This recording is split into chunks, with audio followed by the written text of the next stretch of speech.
Hello guys, and welcome back to another video. In this one we're going to be looking at a very important concept in rope flow, which is the Cardinal Laws. I've chosen to speak about this to you today because it's going to build your foundation for rope flow. It's going to make your flows much crisper and cleaner, give you a better understanding of how all the moves link together. So let's have a look. The first thing to understand when it comes to the Cardinal Laws is to imagine yourself on a compass, okay? Now, what we're doing when we're flowing rope is the rope is going to be moving in one direction, and essentially we're moving our body around the rope. We're orienting our body around the rope. So for argument's sake, here I am flowing. This is an underhand pattern. Just using the single hand here to demonstrate. And I'm looking straight ahead here, and this is north, okay?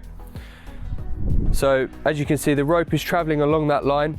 And you can also think of imagining yourself on a beach with sand on it, and that rope, as it taps the floor, is going to be sending the sand in that direction. So let's say that the rope is always going to be flicking sand northwards. So to transition into the overhand, we essentially need to do a 180 degree turn, and then we'll be doing the opposite of what we're currently doing. So like this, we're going to turn complete 180, and as you can see, I'm now facing south. But the sand, if you imagine I'm on that beach, is still going to be flicking backwards. So the rope has not changed its direction of movement. So to get this, just practice this a few times. Practice getting used to that with the single hand. Here I am flicking the sand that way. I'm going to change into overhand now by turning 180, complete 180, and that's it, okay? So start with this, start practicing this first, and then we'll look at how that relates to other patterns as well. So to explain this point further, let's get ourselves swinging the rope in exactly the same direction. This time I'm facing head on towards you guys, and the rope is coming across my body in a move that we call the propeller. So this nicely illustrates what I'm talking about. So if I turn my body to face this way, and you can do this as well, use this as a nice drill to really practice this concept. Here we are in the underhand, facing this direction. Turn 90 degrees, here we are in the propeller. So spend some time here, get used to that, and then complete that turn 180. And here we are, the rope is now going in overhand. So again, spend some time in this position, the propeller, get comfortable with it, and then turn yourself, complete 180, and then just keep practicing this. As you get more comfortable, you get a little bit more fluid with it. So let's now have a look at how this concept actually relates to the practice. I'm going to demonstrate using a two-hand pattern. So I'm going to start off here in underhand matador, facing north, and then we can turn. Remember, this is 90 degrees. Spend as much time here as you need, depending on your current level, your ability, and then complete that turn 180 and get yourself into the overhand matador. So I'll show you that again. Here we come back in that underhand. There we go. And you can make that transition as quick as you like or as slow as you like, depending on how long you need to hang out in this propeller position, this transition phase. Okay, so there we go. Practice that.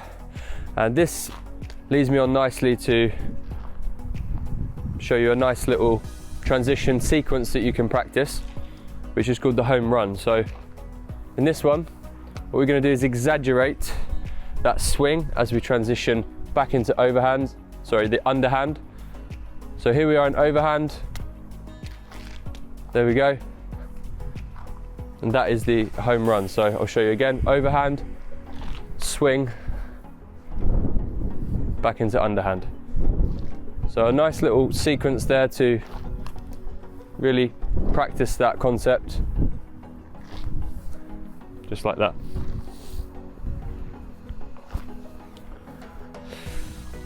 Okay, so if you're familiar with the dragon roll, you can also practice this sequence. So here I am again in underhand matador. Now when I get to the transition phase here, the propeller, you can open up into dragon roll. and you can carry it on to the other direction in overhand. Complete 180 turn. Same, we come back to here, open up into drag and roll, 90-degree turn, and carry it on into the underhand. So have a go at these drills, have a practice, see what you like. You can always then go back into underhand, drag and roll, overhand, home run, you name it, it's up to you. You have a play with it. Use these drills to really practice that understanding of the cardinal laws. Drill these as much as you need and really try and master it, and it will absolutely catapult your rope flow progression. So another little point that I just want to share with you guys about the drag and roll, which you may not have heard before, is a drill that I want to show you first on one hand to help you practice your drag and roll mechanics. So we're actually going to be starting off here. I'm going to be facing you guys, but the underhand is still in the same direction this way. So north is over here to my left, and I'm flowing with a single hand out here to the left. So different to what we've just been doing, where we've been quite head on. So the hand, the shoulder is more opened up here. So you'll feel the pattern slightly differently in this position. I just want you to practice this now by drilling the underhand brace and chase on your left hand, and feel those mechanics of the arm and the shoulder, how it opens up like that. And then come over to the other side, overhand on your right.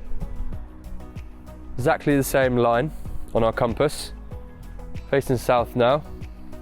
Actually, my body is facing you, but I'm flowing in that direction. Okay, feel that, how the arm is rotating as such. And now we're going to translate this into our drag and roll. So take your rope with both hands. Now you're going to go into the drag and roll. The hands are going to be out wide like we've just been practicing.